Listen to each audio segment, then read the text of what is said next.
Muy buenas tardes. Aquí la revisión, ¿cierto?, de ciencias para la resolución de pruebas modelos, ¿cierto?, de ciencias naturales. En este caso estamos todavía terminando la parte de biología y próximamente estaremos empezando con física plan común, ¿ok?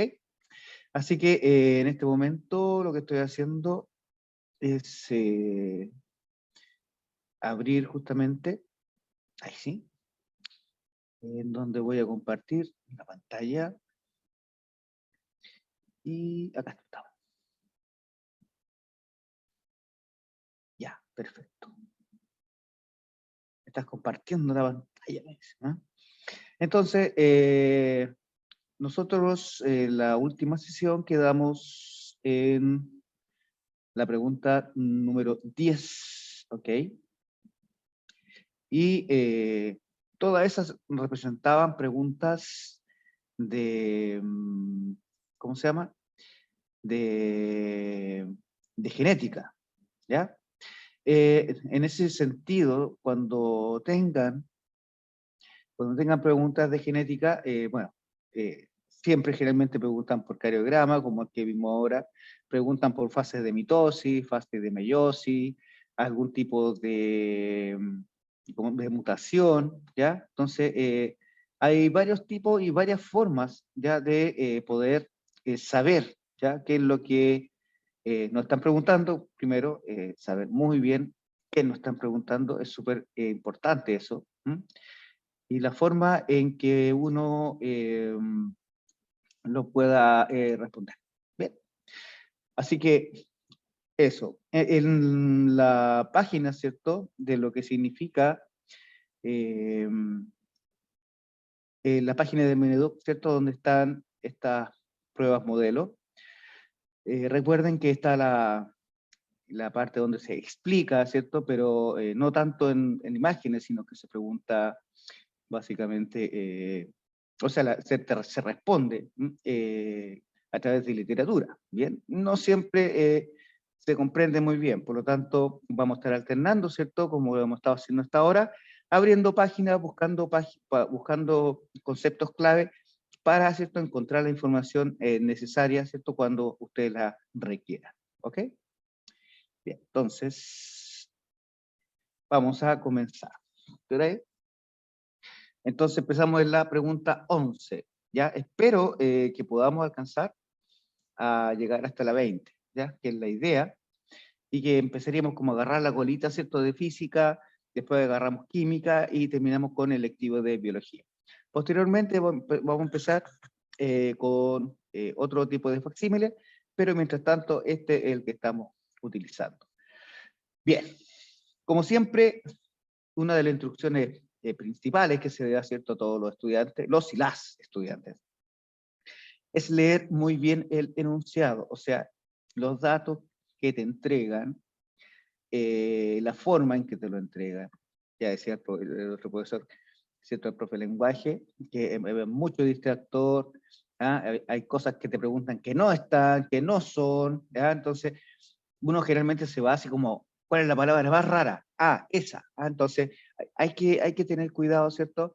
Y por eso, cada vez que están en clase, hay que poner la mayor, ¿cómo se puede decir?, atención posible, ¿ya? Porque más de alguna de estas preguntas les va a salir, créanme.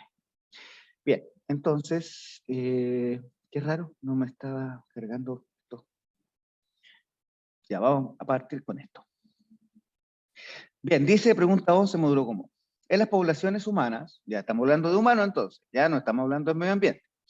La estatura es, o sea, la altura, como uno generalmente dice, es un rasgo de variación continua, ¿ya? De tal manera que la mayor parte de la población tiene valores de estatura cercanos al promedio. Y las extremas, muy bajas o muy altas, esos son poco frecuentes. ¿Cuál de los siguientes gráficos representa de manera correcta la distribución de estaturas en las poblaciones humanas? Bien, entonces ahí nos tenemos que ir a los gráficos que se llaman de distribución, ¿ya? Hay unas que tienen una distribución positiva, otra negativa, hay otras que se llaman curva normal. Bien, entonces si les dan el dato que la mayoría está al medio. Bien. Y la minoría se encuentra en los extremos, o sea, es cosa de mirar nomás, o sea, no hay no hay mucho de dónde agarrarse ahí, ¿ya? Simplemente uno ve, ¿cierto? Que la primera, la letra A, bien, hay una línea continua que de repente aumenta considerablemente, tiene una meseta y después baja, ¿ya?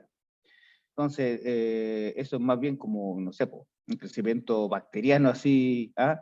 Que se comentó y se mueren todos. Entonces, no, la verdad es que no, porque dice que el principio está abajo y al final también. ¿Ya? Este por supuesto que está abajo, pero la del principio se ve de una pura, ¿cómo se podría decir? Como de una altura uniforme. ¿Bien? Entonces, esa se descarta simplemente por eso. En la letra B podemos ver, ¿cierto? Que la estatura dice que es mayor al medio, ¿ya? Y en la zona media, ¿cierto? Peak es el menor, ¿ah? Entonces esto es como una ola, ¿bien? Es una ola, por lo tanto, descartada absolutamente. De la misma forma la C, ¿ya? Que también tiene una curva, ¿cierto? Totalmente contraria a lo que le están diciendo. Y finalmente, ¿cierto? La letra D, con respecto al número de individuos y la estatura, ¿cierto? En sus extremos tienen los más bajos y están todos concentrados al centro. O sea, vendría siendo la letra D, ¿ok? Bueno, esto parece muy obvio, pero tienen que leer bien, porque si le salen con algún detallito que uno cree que dice, ah, es la D de una, a lo mejor no, a lo mejor no es, ¿ya? Pero en este caso sí, porque el principal dato, ¿cierto?, que le están dando es que la mayor parte de la población tiene valores de estatura cercanos al promedio. O sea, la mayoría. Bien, acá. Y las estaturas extremas, que son muy bajas o muy altas, son poco frecuentes, o sea, tienen un número de individuos menor. ¿Ya? Por lo tanto, en este caso es la letra D. Bueno, ahí está, ¿cierto?, la forma en que, por qué una sí, por qué la otra no, ¿ya? Pero siempre es bueno leer esta parte que dice que necesitas saber para responder correctamente esta pregunta. Y también saber hacer. Procesar y analizar la información entregada en el enunciado, ya lo que se le decía. Datos relevantes, ¿bien? Para hacer la selección del gráfico correcto. Más adelante van a haber unas preguntas que también están en base a gráficos, pero no salen los gráficos. Hay que imaginárselos o saberlos, ¿ya? De esa manera, ahí sí que les voy a mostrar, ¿cierto?, en la página de internet,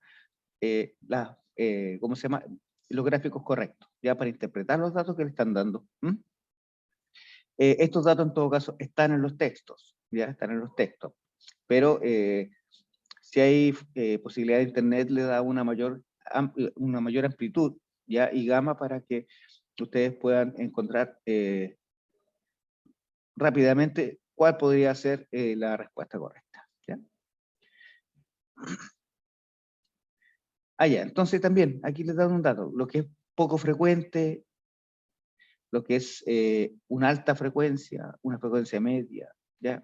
Concentración de datos, dispersión de datos, ¿ya? Todos esos conceptos son importantes para poder resolver, ¿cierto?, una pregunta en base a gráficos. ¿Bien? Ya. Tenemos un segundo.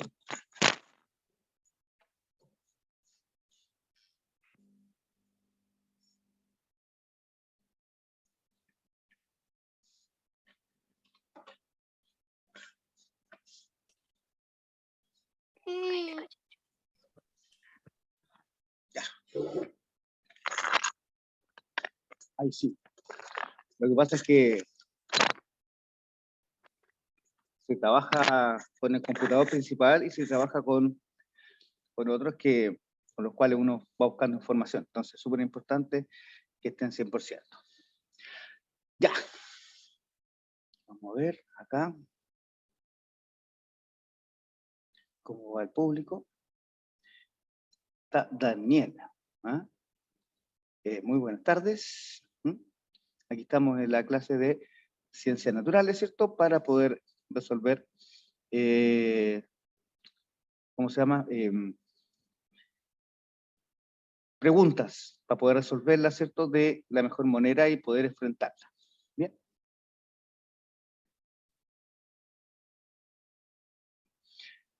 Ya, entonces, esta es como una de las últimas preguntas que eran de genética con respecto a lo que vimos la semana pasada, ya que era mitosis, meiosis, bien, lo que eran las cromátides, los cromosomas, bien.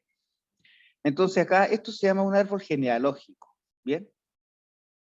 Cuando uno hace árboles genealógicos, estos tienen algunos tipos de notación, ¿ya? ¿Qué significa eso? Que cada uno de los símbolos y colores representa algo, ¿bien?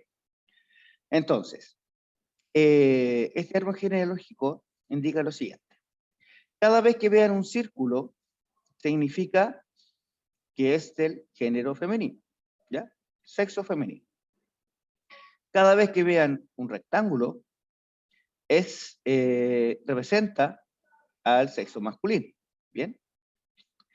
De esa manera, si ustedes ven que se une con una línea un femenino con un masculino, eso quiere decir que son pareja y que tuvieron hijos, ¿bien?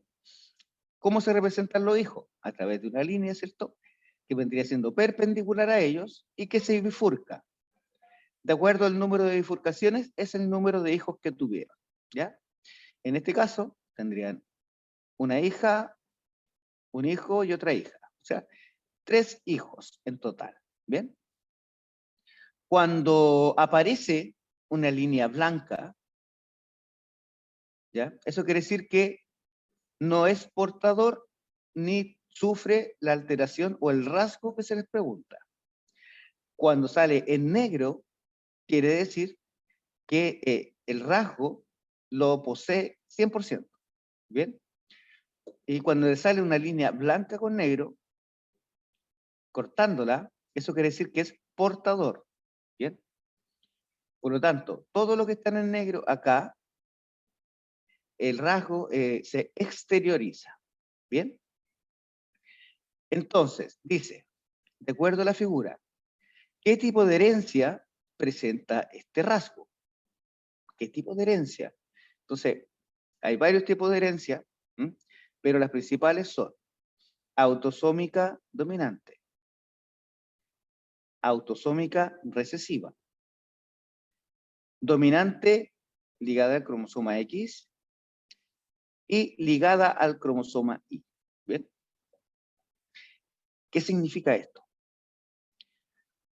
En la clase pasada vimos que nosotros tenemos varios genes ya que están resumidos en cromosomas cuando se dividen las células. La suma en total de todos esos cromosomas que nosotros tenemos, que son 23 pares, que son 46 en total, son cromosomas somáticos, o sea, están dentro de nuestro cuerpo. Dentro de estos somáticos tenemos 22 pares, o sea, 44, que son autosómicos, que son de todas las células del cuerpo, de la piel, de los músculos, de los ojos, ya los que forman los folículos, los que forman el color de la piel, los que forman los intestinos, el estómago, los huesos, los tendones, los cartílagos, todo eso son autosómicos. Bien, y los 2 pares restantes se consideran como los cromosomas sexuales. El cromosoma X está ligado al hombre, y el cromosoma Y, o sea, el X, disculpen, a la mujer, el cromosoma Y al hombre, ¿bien? Por lo tanto, si tenemos 2 cromosomas X, tenemos una mujer, si tenemos un cromosoma XY, tenemos a un hombre, ¿bien? Entonces, se dice autosómica dominante, quiere decir que domina, y si domina un rasgo, quiere decir que los hijos deben tener ese rasgo, ¿ya? En forma obligatoria, por lo menos uno, por lo menos uno, ¿bien? Dependiendo de la genética de la pareja. Cuando es recesivo, puede que un padre ya presenta el rasgo, pero los hijos a lo mejor no, porque al ser recesivos quedan, ¿cierto?, encubiertos, y al juntarse con otro que sea recesivo, ahí se va a exteriorizar. Ya en este caso, estamos hablando ya de lo que es dominancia, ya los alelos dominantes y el alelo recesivo. Dos alelos dominantes, obviamente presenta el rasgo, un alelo dominante y recesivo, como hay un dominante, presenta el rasgo, y cuando hay dos recesivos, no se presenta. Pero cuando es autosómica recesiva, ¿ya? Eso quiere decir que se exterioriza, ¿cierto? Cuando ambos genes recesivos están presentes a través de los dos progenitores, que al unirse, ¿cierto?, forman, ¿cierto?, a un hijo que tenga ese rasgo. ¿Mm? Por lo tanto, autosómica dominante no puede ser. Mire, aquí, por ejemplo, podría ser A, porque es directo, pero nosotros dos, ¿ya? Sin que nosotros sepamos. Y acá por lo menos debería haber uno también, pero no hay ninguno, ¿ya? Por lo tanto, al no haber ninguno, no es dominante, ¿bien? Autosómico recesivo, bien. Al no presentar ninguno de ellos, ¿cierto?, la característica, podría ser que es recesivo. Acá se tiene, ¿cierto?, la característica que es directa, que dice que podría ser dominante, ¿bien? Pero, ¿qué es lo que significa esto? Que acá hay una pareja que tiene 3 hijos, acá hay otra pareja que tiene 2 hijos, ¿bien? Y que desde estas dos familias se unieron una hija con un hijo, ¿cierto?, del otro matrimonio. Pero aquí está la clave. Los dos están en blanco, eso quiere decir que ninguno de los dos presenta el rasgo. Pero ellos tuvieron 4 hijos, de los cuales, ¿cierto?, la mitad, el 50%, presenta el rasgo y el otro 50% no lo presenta. Entonces, si ninguno de los padres presenta el rasgo y los hijos sí, eso quiere decir que es recesivo. ¿Bien? Vamos por el otro lado. En la C dice dominante ligada al cromosoma X. El cromosoma X es que está ligado a la mujer, ¿ya? Pero resulta que, y abajo dice ligada al cromosoma Y. Si fuera solamente el cromosoma X, solamente las mujeres presentarían el rasgo. Pero aquí vemos que hay mujeres que no lo tienen y otras que sí. Por lo tanto, no es ligado al sexo. Y dice ligada al cromosoma Y. Eso quiere decir que si fuera ligado a los hombres, solamente los hombres presentarían ese rasgo, pero aquí hay mujeres y hombres que se les presenta. El distractor es que los dos los parentales que están acá arriba, presentan esa, pero acá abajo, en la filial 1, solamente una mujer, y en la filial 2, ya que vendrían siendo los nietos, hombre y mujer. Por lo tanto, no es ligado al cromosoma. Por lo tanto, obligatoriamente es la B autosómica recesiva. A ver, hay una pregunta en el chat. Profesor, tengo que regalarme 1000 disculpas. Ya, bueno, que le vaya bonito.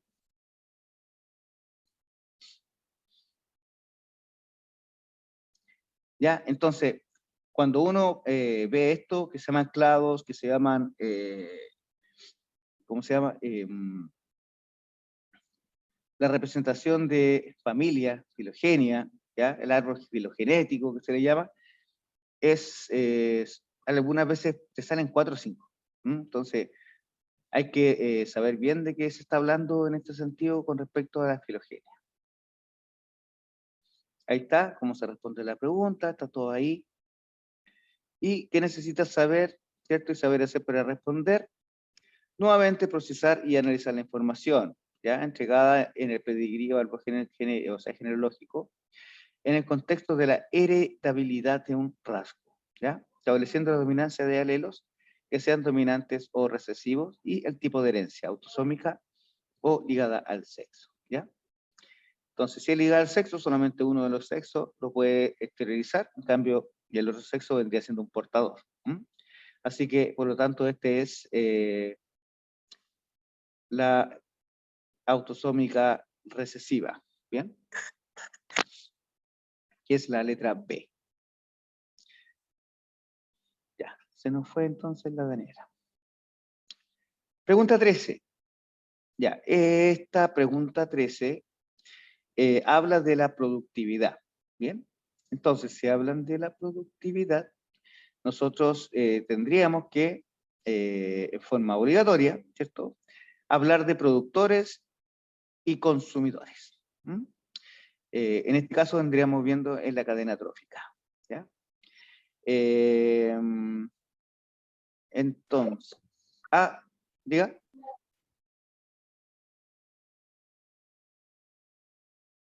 Hello.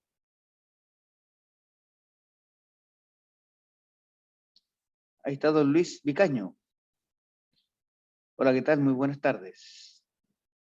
Estamos en Ciencias Naturales. Por hoy, ¿cierto? Tomamos, ¿cierto?, el turno, segundo turno de... buenas tardes, dice don Luis. Buenas tardes. Así que, bueno, ahí estamos, ¿cierto? En este momento vamos a la pregunta 13, en la cual se ve biomasa. La biomasa, ¿cierto?, es una cantidad de materia orgánica que hay por volumen o por área, ¿ya? Entonces, les voy a mostrar, ¿cierto?, cómo se puede lograr encontrar, ¿cierto?, qué significa la pirámide de biomasa invertida.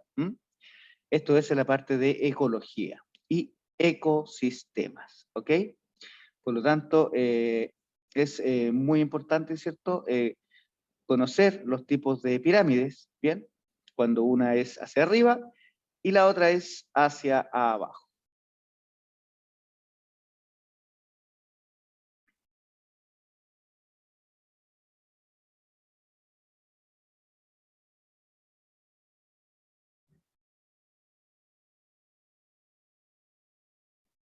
Ya, entonces les voy a mostrar una página, ¿bien? Para que ustedes, mire, pueden encontrar una gran cantidad de información en Internet. Lo que tienen que hacer siempre, ¿ya?, es saber elegir y discernir cuál es la que realmente nos dice la verdad, ¿ya?, y cuál no. Entonces voy a, vamos a compartir, uso compartido, vamos a compartir la pantalla. Ya está.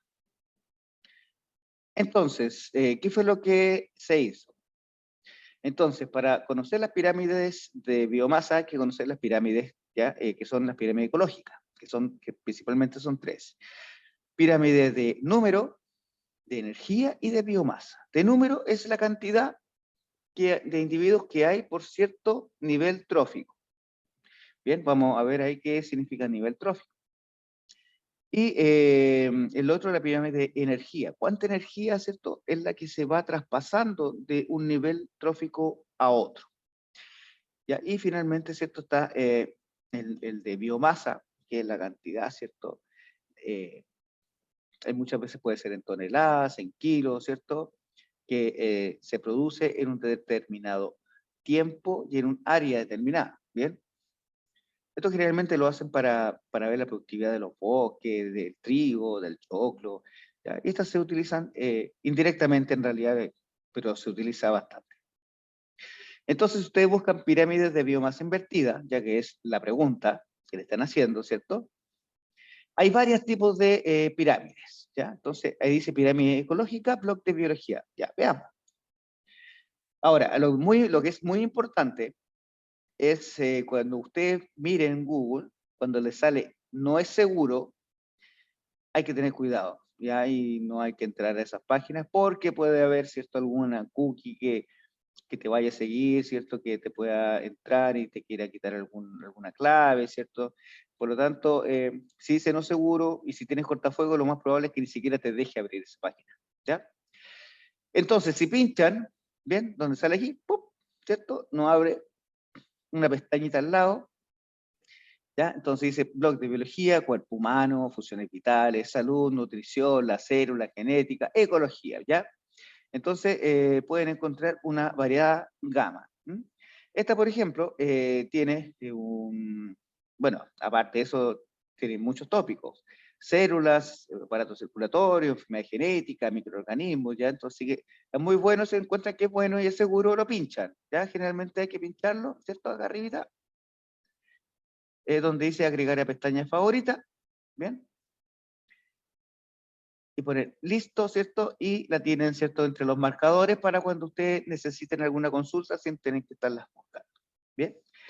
En este caso no nos vamos a tener tanto, ¿ya? Aquí tienen un video, ¿cierto? Donde, de YouTube, que está directamente, la pueden ver de aquí o la pueden abrir en otra pestaña, donde qué significan, ¿cierto? Las pirámides ecológicas, ¿bien? Que son una representación gráfica, bien aquí dice, ¿cierto? Del número, biomasa y contenido energético en los niveles tróficos de un ecosistema, ¿ya?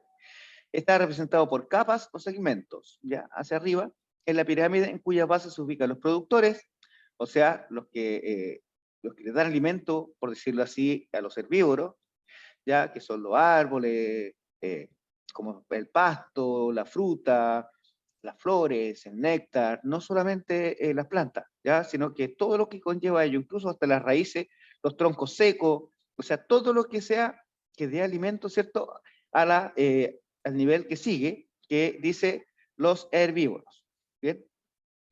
Hay varios tipos de herbívoros. Uno no solamente comen pasto, sino que también comen fruta, otros comen semilla, otros comen hoja, otros comen ya las raíces, ¿cierto?, de estas plantas. Por lo tanto, también dispersan la semilla, bien producen materia orgánica, ¿ya? Tienen todo un rol ecológico. Y finalmente los carnívoros. ¿Ya? Los carnívoros, ¿cierto?, se comen a estos pobres herbívoros, eh, que en realidad lo que su rol ecológico ya es el control biológico. O sea, si hay muchos herbívoros, se comen todo el pasto, no queda nada. Ahí finalmente se transforma todo en una zona árida. Por lo tanto, el carnívoro lo que hace es controlar biológicamente a esto. En el sur está lleno de conejos. ¿Ya? La gente ha matado a los pumas, ha matado a los zorros, ha matado a la águila. ¿Por qué? Porque se comen los corderos, se come la gallina, ¿cierto? Y como el conejo me encima es una especie introducida, no tiene controladores naturales, ¿ya? Y la gente no puede ni sembrar ahora, ¿ya? Porque por todos lados está lleno de conejos. Entonces, eso rompe lo que se llama el equilibrio ecológico, ¿bien? Entonces tenemos pirámide de energía, ¿bien? Está en este caso está en Joule, nosotros lo conocemos como calorías o kilocalorías, cuando uno ve un paquetito y abre esto, kilocalorías 150. Y que cada vez se va entregando menos energía, o sea, un carnívoro que come carne, obviamente, con hueso y todo, le saca muy poca energía al que come, ¿cómo se llama? A la fruta, ¿ya?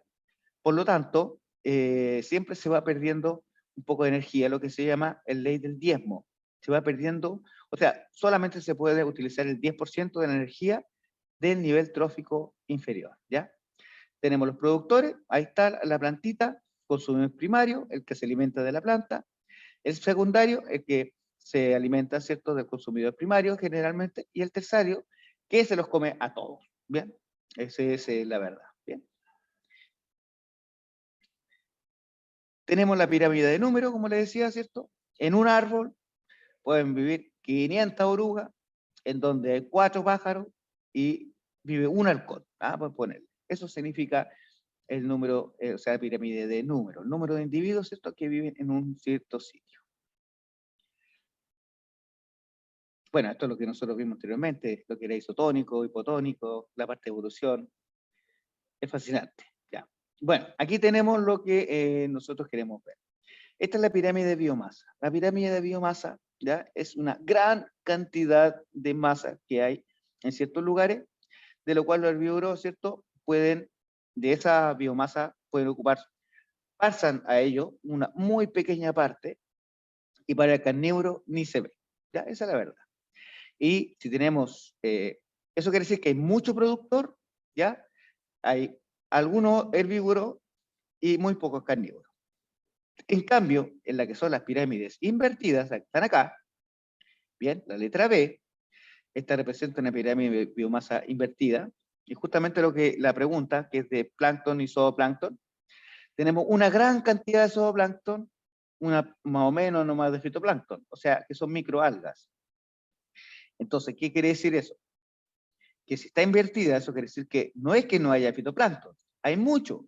Lo que pasa es que el zooplancton se lo come todo, todo, y queda poquito. Entonces empieza a crecer de nuevo y después se lo come todo. Entonces, por eso hay una gran cantidad de zooplancton, ya que es lo que le da alimento, ¿cierto?, a los peces que se llaman planctónicos, o sea, que se alimentan de plancton, de zooplancton, como la sardina, ¿ya? Y después viene lo que se alimentan de eso, ¿cierto?, que son los jureles, y después vienen las merluzas, y así. Ya cada uno le da alimento al nivel siguiente, ¿ok?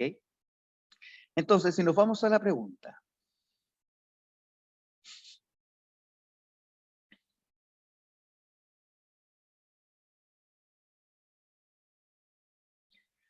Ahí está.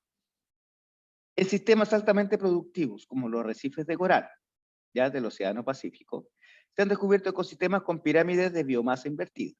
¿Ya? Por eso nos fuimos a, ¿cierto?, a toda esa parte de biomasa. Estos contrastan con la visión clásica, donde los productores presentan los mayores valores de biomasa. ¿Ah? No le están dando el dato de la biomasa invertida, fíjate. Dicen, estos contrastan con la visión clásica, o sea, la que decía yo que los productores estaban abajo. En la cual la visión clásica dice que los productores presentan los mayores valores de biomasa.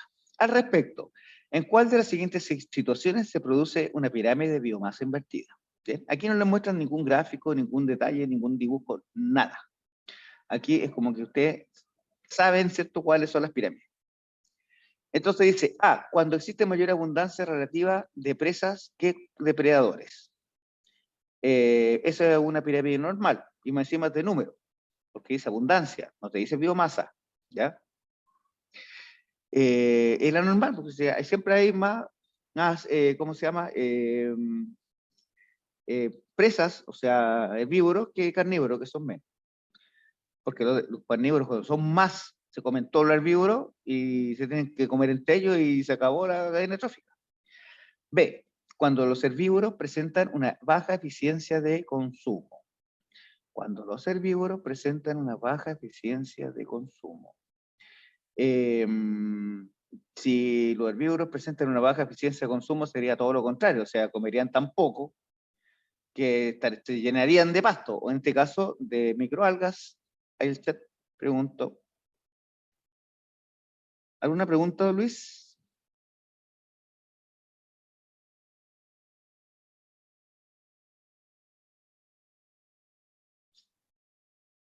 La C. Cuando los productores experimentan elevadas tasas de recambio. Exacto. ¿Ves? Entonces, al ver, cuando hay mucho, se lo comentó, entonces eso significa, ¿cierto?, altas tasas de recambio. Ya, muy bien, la C, ¿ya?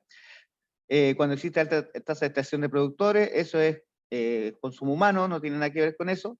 Y cuando los productores son de gran tamaño, o sea, estamos hablando de algas de 10 metros, o sea, no tiene nada que ver con el zooplancton. Así que la C. Así que muy bien, don Luis. ¿Ya? Sigamos.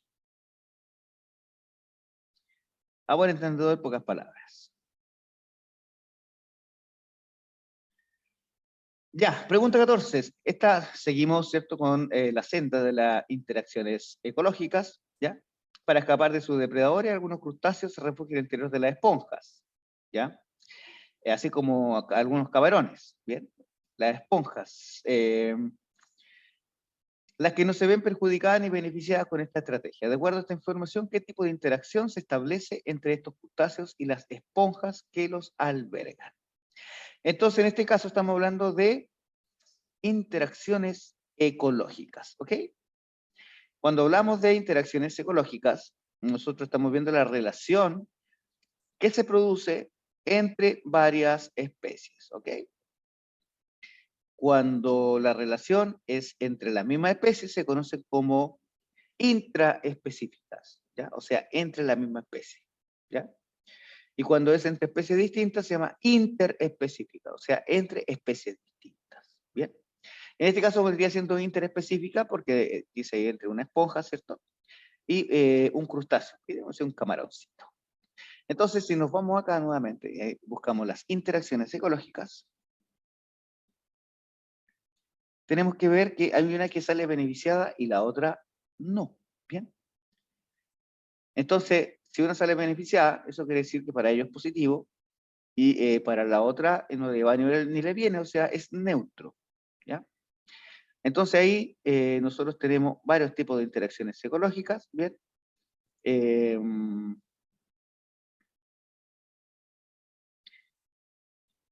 Vamos, está. Ya nomás vamos a encontrar la solución.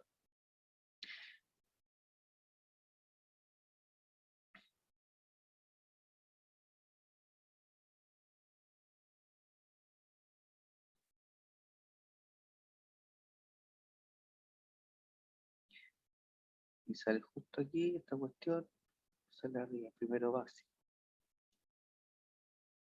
Si no se ve bien. Ah, ya, ahí está. Dice mutualismo, competencia, comensalismo, parasitismo, depredación y simbiosis. ¿Ya? La simbiosis, generalmente, ambos salen beneficiados. ¿Ya? En este caso sale el pez payaso, ¿m? Y generalmente los peces payasos, ¿cierto? Es como la película Nemo. ¿Ah? A ver, espérese. Yo quiero que la opción sea más grande, pero no se sale.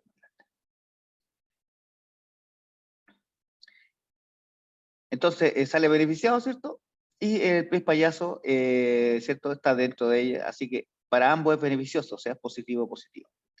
La depredación, ¿cierto? El depredador, bueno, va y se chanta en este caso al búfalo, ¿cierto? Que para el búfalo en realidad no es muy beneficioso, por lo tanto para él sería negativo, absolutamente, ¿bien? Por lo tanto sería positivo o negativo. El parasitismo, en este caso tenemos una cachada de pulga succionando, ¿cierto? La sangre de algún tipo o alguna tipa, ¿cierto? En donde el parásito sale beneficiado, positivo, y el que es parasitado, ¿cierto? El huésped, para nada, o sea, todo lo contrario. El mutualismo es algo mutuo, en este caso la abeja, ¿cierto? Se alimenta del néctar y del polen, y las flores son, ¿cómo se llama? Polinizadas, por lo tanto, ambos salen beneficiados, positivo, positivo. Competencia, ahí tenemos un leopardo, ¿cierto? Con una hiena, a ver si alcanza a ver, en donde los dos luchan por algo, ¿ya? En realidad para ninguno es positivo, ¿ya? A menos que entre los dos se pusieran de acuerdo y cazaran. Pero generalmente pelean, sale uno muerto, quedan tuertos, se les cae una oreja, a lo mejor a la larga ganan, ¿ya? Ganan territorio, por un momento se pueden ganar un pedazo de hueso, pero la verdad es que es negativo. Nunca competir es bueno, ¿ya? Y finalmente tenemos el comensalismo. En el comensal siempre hay uno que sale beneficiado, ¿ya? En este caso, el cangrejo ermitaño, ¿bien? Y en este lado tenemos una esponja, justamente, bueno, no es una esponja en realidad, es un nidario, que es una anémona, ¿ya? Entonces, la anémona, ¿cierto?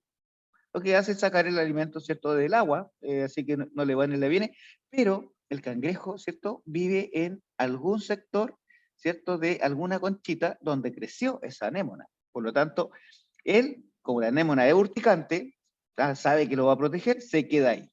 Bien, cuando fue a la escuela, ¿cierto?, junto a Nemo y le enseñaron eso, así que se metió dentro, ¿cierto?, de una conchita que a lo mejor estaba ahí, y justo creció una anémona arriba, por lo tanto a la anémona no le va ni le viene, bien, pero en este caso el cangrejo ermitaño para él es positivo. Por lo tanto sería positivo para el cangrejo y negativo, ¿cierto? O sea, neutro, o sea, cero, para la otra especie. ¿Ya?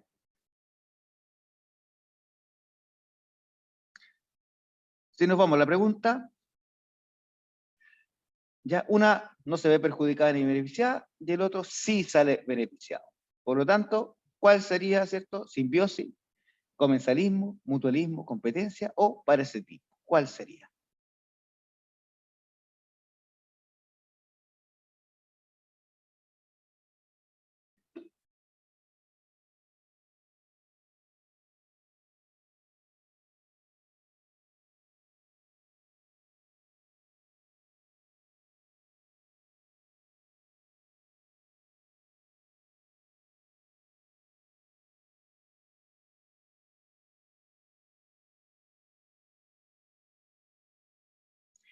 Bien, simbiosis, positivo, positivo, comensalismo, positivo y neutro. Bien. En este caso vendría siendo el comensalismo, ¿ya? Porque el comensal, ¿cierto? El que sale beneficiado, y el huésped, en este caso, ¿cierto? Acá, la esponja no le va ni le viene, ¿cierto? A menos que este crustáceo hiciera limpieza, ¿ya? Pero no se da ese dato, por lo tanto, no se considera, ¿cierto? Un mutualismo, ¿ya?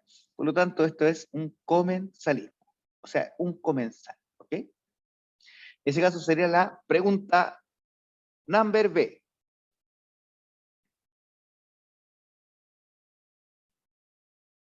No apuré mucho.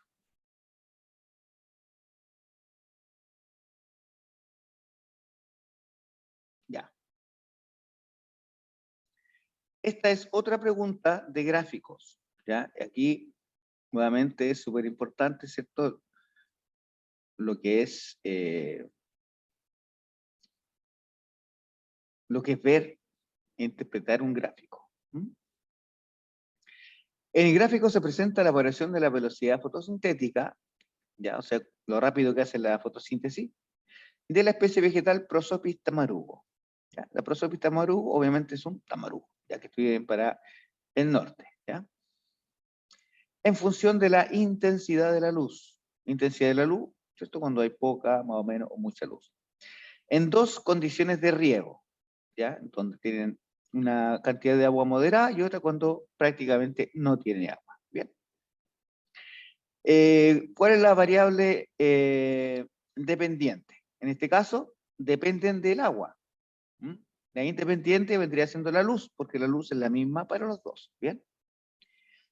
Y en este caso, ¿cierto? En el eje Y está la velocidad sintética, o sea, fotosintética, y el eje X, ¿cierto? La intensidad de la luz, que vendría siendo, como le decía yo, ¿cómo se llama? La variable independiente, ya que va aumentando, ¿cierto? Y a las ambas, al menor riego y al riego habitual, ¿cierto? Golpea en forma transversal. Y el riego en este caso vendría siendo el factor dependiente, o sea, dependen del agua, ¿ya? Entonces, dice riego habitual, ¿cierto? Más o menos alcanza así una meseta, hasta una cierta cantidad de luz, y cuando ya la luz aumenta, la velocidad fotosintética se mantiene, ya no aumenta, porque siempre eso se llama saturación. Cuando hay una saturación de luz, ya no puede hacer más rápido la fotosíntesis por más luz que haya. Y si hay demasiada luz y aumenta la temperatura, y se produce la fotooxidación, de ahí se pone la hoja amarilla, bueno, y en la línea, ¿cierto? ¿Cómo se llama? Que no es continua, una línea discontinua. El menor riego tiene es parecida la forma de cómo se comporta, ¿cierto? Pero obviamente es mucho menor, ¿ya? O sea, en este caso la luz no es incidente, sino que acá el agua es la preponderante. Por lo tanto, tendríamos que ver, ¿cierto? En dos condiciones de riego, tendríamos que ver cuál es la pregunta. De acuerdo al gráfico, dice. ¿Cuál de las siguientes opciones describe correctamente la relación entre la velocidad fotosintética del tamarugo, ya, la que está aquí en el eje Y, la intensidad de luz, lo que está en el eje X, ¿cierto? Y el riego, ¿ya? Los que son los gráficos intermedios. Entonces, dice, cuando hay menor riego, la velocidad fotosintética se reduce aproximadamente a la mitad a medida que aumenta la intensidad de la luz. Cuando hay menor riego, este que está acá, ¿cierto? La velocidad fotosintética se reduce aproximadamente a la mitad a medida que aumente la intensidad de la luz. Ya. Yo les digo nomás que solamente por mirar la letra A, ya está clarito que la letra A, ¿ya? No cae otra, esa es la verdad. Vamos a subirla a 85. Pero igual hay que verlas todas. Y hay que verlas todas. Entonces, la B dice, cuando hay menor riego, o sea, acá, la velocidad fotosintética aumenta. Ya, hasta ahí nomás llegamos porque está clarito que no. C, independiente del volumen de riego, o sea, no importa cuál de los dos riegos, y de la intensidad de la luz, la velocidad fotosintética es constante. Mentira, ninguna de las dos es constante. sea, mantiene una constante, una cierta cantidad de luz, que es verdad, pero depende absolutamente del agua. D, cuando el riego es habitual, acá arriba, la velocidad fotosintética aumenta exponencialmente a medida que se incrementa la intensidad de la luz. Ya, hay que saber algo. Cuando te hablan exponencialmente, ya, eso es una curva que va hacia arriba, así, ya, por lo tanto, esa no es, ya, no es esa. Cuando hay menor riego, la velocidad fotosintética disminuye de manera constante a medida que aumenta la intensidad de la luz. No disminuye, igual aumenta y se mantiene, ¿ya? Así que es la A, ¿ya? Así que la letra A, esta pregunta con respecto a la fotosíntesis, ¿ok? Disculpen. Esa era la pregunta 15. Bueno, todo esto es parte de lo que significa la fotosíntesis, ¿ya? Hay una cosa, son los factores de la fotosíntesis, que son el agua, la luz principalmente, ¿ya? La temperatura. ¿Bien? Esos son los tres factores preponderantes con respecto a los factores ambientales. Y con respecto a las raíces, siempre vamos a tener el tipo de suelo. Bien, si es orgánico, más inorgánico, si es más arcilloso, si tiene limo, bien, si es húmedo, si es seco, ya, todas esas cosas inciden en la fotosíntesis. Si tienen radiación directa, radiación indirecta, por ejemplo, si es sotobosque, son todos los helechos, plantitas que están debajo de los árboles grandes, se mantienen con cierta humedad. Si es sotobosque se lo cortan, todo eso que está ahí se va a secar, todo eso va a morir. ¿Ya? Entonces, generalmente los bosques de esa manera, los bosques nativos, por eso es que se transforman en cerros pelados. Entonces, ahí hay que saber los tipos de bosque, la dinámica de la fotosíntesis, los factores de la fotosíntesis, ¿ya? Y todo eso. Bien, pregunta 16. Dice, el siguiente esquema representa una cadena trófica, más o menos parecido a lo que vimos de productores, consumidores primarios y secundarios, pero la diferencia es que las cadenas tróficas se alimentan unos de otros, ¿ya? Pero la cadena trófica, aquí incluso la pregunta está mal hecha, ¿ya? Porque las cadenas tróficas es a uno. O sea, una hoja se la come un saltamonte, ¿ya? Y ese saltamonte se lo come un pájaro insectivo, ¿ya? O una lagartija. Esa es una cadena, solamente es uno a uno. Cuando tienen una interacción donde ven varias flechas, es una suma de cadenas alimenticias o tróficas. En este caso ya es una trama. Entonces, si a mí me muestran esa pregunta, yo la objeto. ¿Ah? Ahora, si nos vamos al fondo y leemos bien, se puede deducir la pregunta, la respuesta correcta, pero esto no es una cadena, ¿ya? Es una trama.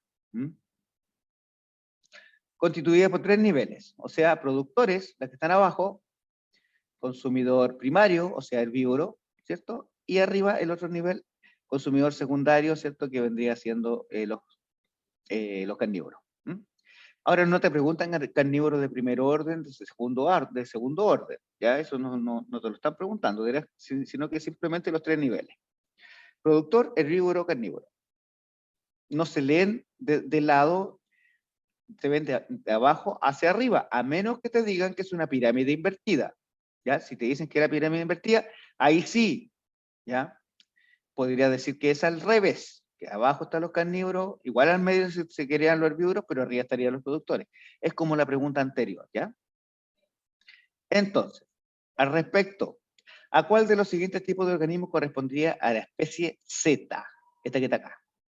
Entonces, imaginémonos, tenemos BI, productor, no sé, ahí tenemos un arbolito, aquí tenemos pasto, ¿ya? Y no, pero mira, este va una flecha, ¿ya? Y este que está aquí se alimenta de esta, o sea, podría ser un parásito, un epífito, yo creo, ¿ya? Y de este se alimentan dos, ¿ya? Que podría ser un omnívoro, ¿ya?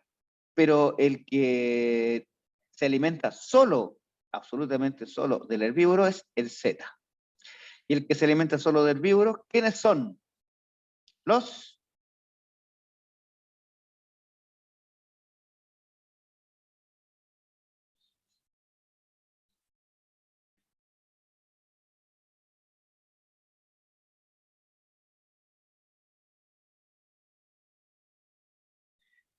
carnívoros. En este caso sería productor, ¿ya? Consumidor primario, consumidor secundario. El secundario es un carnívoro, ¿ya? Por lo tanto, podría ser que esta trama trófica, hay una que es cadena, ¿ya? En la cual el Z tiene un rol ecológico. ¿A cuál de los siguientes tipos de organismos correspondería esta especie Z? Ahí yo le cambiaría la pregunta, ¿ya? Pero bueno, se comprende, ¿cierto? Y finalmente se sabe que es carnívoro. Quedan 5 minutitos y nos estaríamos yendo a la última patita. Bien. También es de ecología. ¿Y la 18 cuál es? No, la 18 es la que termina la parte biológica y de ahí empieza la parte de física, ¿no? Sí, ahí empieza la parte de física. Vamos a alcanzar a llegar hasta solamente la 17 porque la 18 necesita un análisis más profundo porque generalmente todos se caen en esa. Pregunta 17 y dice así, con la finalidad de conocer el estado de conservación de la especie de ave, se propone evaluar la de su densidad poblacional. Densidad poblacional significa que es un número de individuos en un área, ¿ya? O sea, en metros cuadrados si es chiquitito, en kilómetros cuadrados si es muy grande, en hectáreas si es demasiado grande, una hectárea son 10.000 metros cuadrados, que comprende su rango de distribución en Chile. Al respecto, ¿qué variables se requieren conocer para determinar la densidad poblacional? Entonces, sin leer ninguna de ellas, al decir densidad poblacional, número de individuos en un área determinada, donde dice área e individuos. Todo esto, superficie y área son sinónimos, por lo menos acá. En matemáticas no tanto, porque la superficie no considera el perímetro, y el área sí lo considera. En cambio aquí vamos a ver que son sinónimos. Entonces, si nos vamos al número de individuos y tasa de natalidad, no importa, porque eso es tasa de natalidad y eso es tamaño poblacional, que es otra cosa. ¿Ve el tamaño poblacional y el no? Tampoco. ¿Ve el área ocupada por la población y la tasa de mortalidad? No, pues también eso es de tamaño poblacional, no densidad. D, el número de individuos de una población y la superficie ocupada por esta. O sea, el número y el área. Y eso se da en una fórmula matemática, que es densidad, es igual a número de individuos, n, partido por el área. ¿Ya? Entre paréntesis, metros cuadrados, kilómetros cuadrados o hectáreas. ¿Bien? Porque la E dice la superficie ocupada por la población y la biodiversidad existente. Mira, la superficie ocupada por la población, ya, podría ser. Pero la biodiversidad existente en la zona, eso quiere decir que es cualquiera o todos metidos entre el saco, incluido el ave, por lo tanto, no es específica. Así que es la 17, la letra D, ¿ya? Estaríamos, chicos, llegando hasta acá. Nos queda la última, pero esa la vamos a ver después porque de nuevo son gráficos y hay que ver bien qué significa lo gráfico, ¿ya? Para no, más encima tienen mucho contenido y muchos datos y hay que saber llevarlo, ¿bien? De esa manera terminaríamos con la parte biológica y empezamos con la parte física, ¿ok? Eso, así que no sé, ¿tienen alguna pregunta, alguna consulta? Si no, estaríamos llegando hasta acá.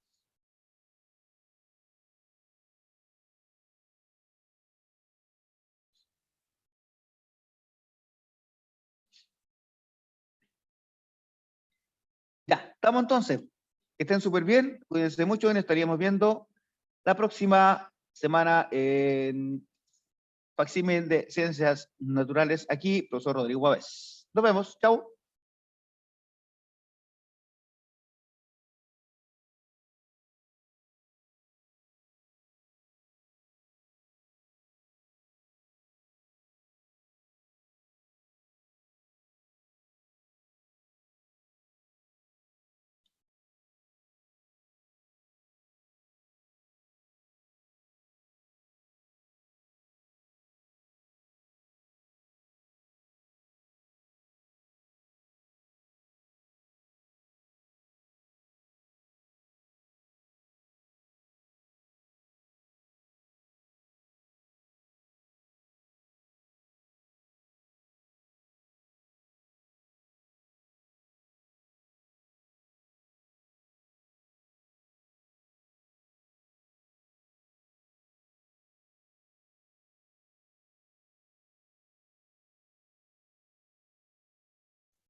Yo, Rodrigo, voy a cerrar nomás entonces.